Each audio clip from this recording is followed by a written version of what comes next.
Part 4. The Final Days and the Imperial Apotheosis, 1880.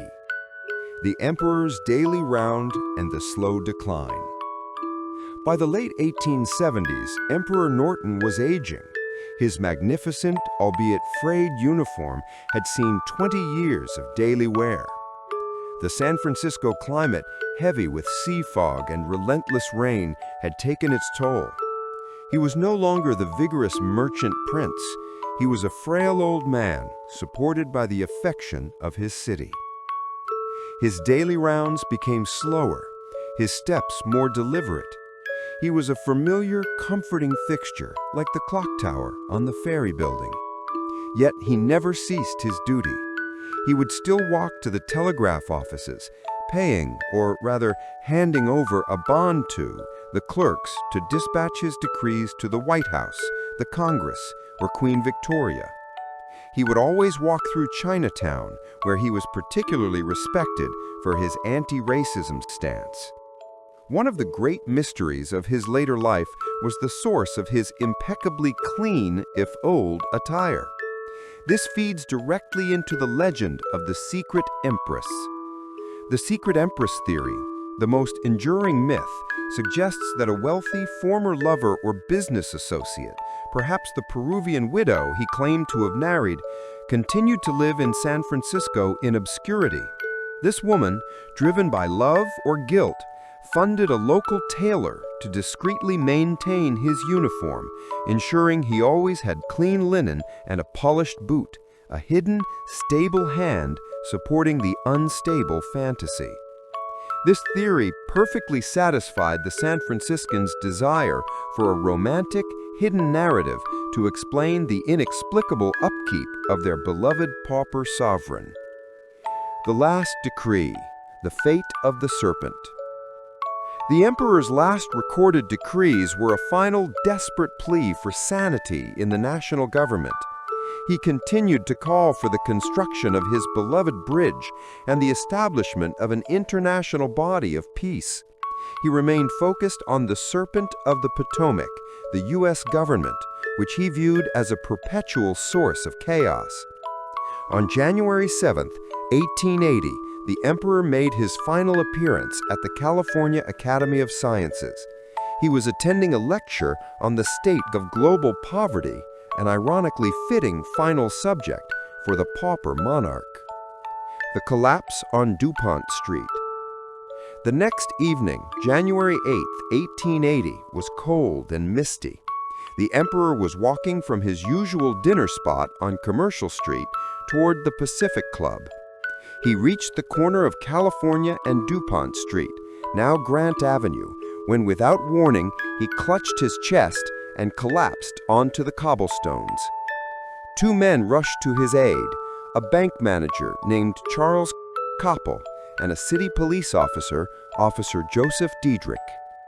Diedrich, remembering Chief Crowley's famous standing order, reportedly paused his desperate attempts to render aid for a moment to formally salute the emperor before rushing to find a doctor. Norton was carried into the nearby establishment of Grogan's drugstore. He died there, quietly, within minutes. The initial news was carried by the very newspapers that had made him famous, but the tone was no longer amused. It was reverent and sorrowful. Headline: The Morning Call, January 9, 1880. Norton, by the grace of God, Emperor of the United States and Protector of Mexico, dead. The inventory and the public reckoning. A police doctor and a coroner were summoned.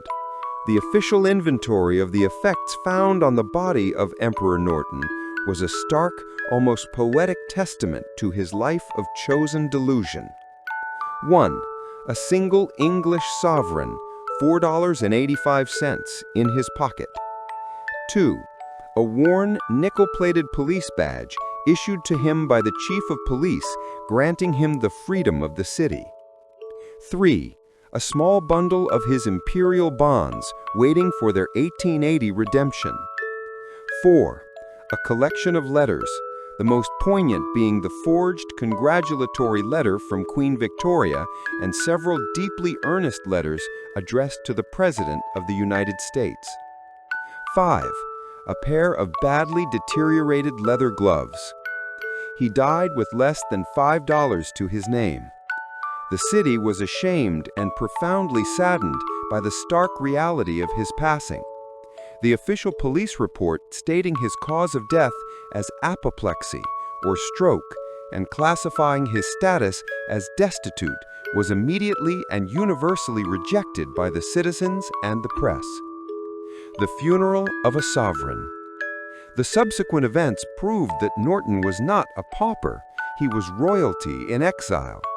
The city immediately orchestrated a funeral commensurate with the title he had claimed. 1. The Committee of Respect.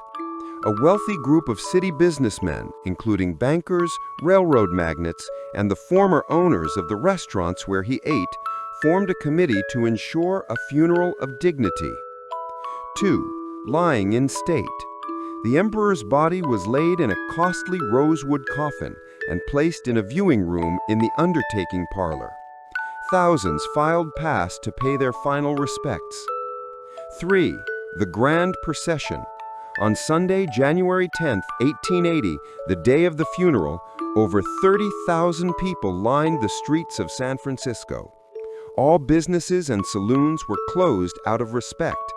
It was one of the largest funerals in the city's history, rivaling the attendance for assassinated President James Garfield a year later.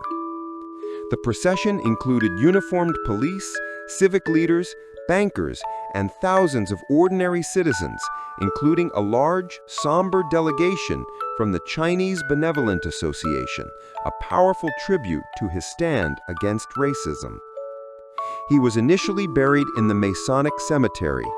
His simple headstone, funded by the public, served as the ultimate civic acknowledgement of his lifelong claim.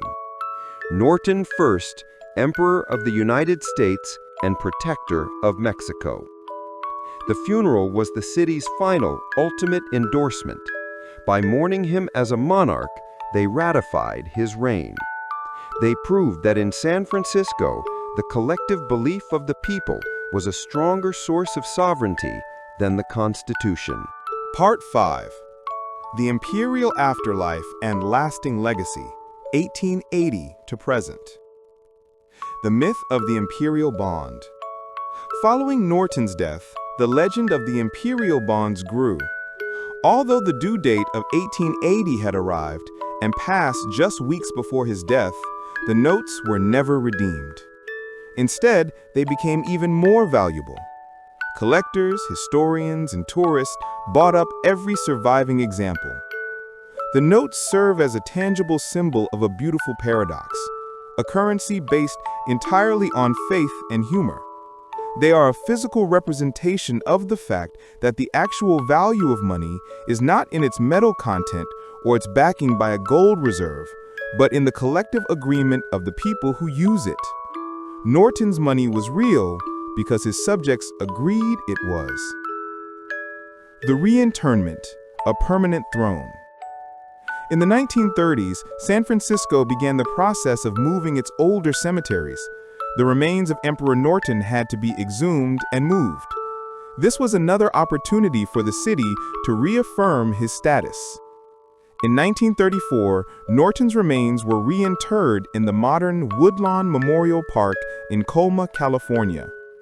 This time, the new headstone was much grander and was officially paid for by the County of San Francisco, cementing his status as a prominent, honored figure of civic history. The final official marker reads, Norton I, Emperor of the United States and Protector of Mexico, Joshua A. Norton, 1819-1880. The local government, which he had constantly sought to abolish, had permanently enshrined his sovereignty. The modern echoes. The Emperor in popular culture. The astonishing tale of Emperor Norton I continues to resonate in American culture. Literary appearances. He is the subject of numerous historical and fictional works. Mark Twain, a reporter in San Francisco during the emperor's early reign, is widely believed to have drawn inspiration from Norton for the character of the Dauphin in The Adventures of Huckleberry Finn, a conniving, fake monarch who commands belief. Robert Louis Stevenson also immortalized him in his writings on San Francisco. The bridge and the tunnel. Every major infrastructure project concerning the Bay Area, especially the construction of the Bay Bridge, 1936, and the ongoing proposals for new tunnels, always mentions the emperor's original decrees. He is often cited as the father of the Bay Bridge. Modern tribute. To this day, local San Francisco historians and enthusiasts dress up as the emperor, carrying on the performance. They often campaign for the renaming of the Bay Bridge to the Emperor Norton Bridge, a perennial, heartfelt civic cause. Historical analysis. The Serpent and the Saint. Joshua Abraham Norton's story is not just a footnote in the history of eccentricity. It is a profound, almost satirical commentary on American democracy and identity in the 19th century. 1. A critique of governance. Norton offered a clear, often witty, and always honest critique of the corruption and inefficiency that plagued Washington, D.C. during the Gilded Age. By abolishing Congress, he articulated the deep frustration of a frontier population that felt distant and betrayed by the Eastern establishment, the Serpent of the Potomac. 2. The power of collective imagination. His reign proved that in a fluid, democratic society, legitimacy is a communal construct. The people of San Francisco decided that if they could not have perfect governance, they would at least have a perfect spectacle. They chose kindness, humor, and self-expression over cold, hard reality. 3. The American right to reinvention. Norton's greatest success was the embodiment of the American ideal, the right to reinvent yourself. He was a bankrupt merchant who simply declared himself sovereign, and the most fiercely democratic people in the world let him.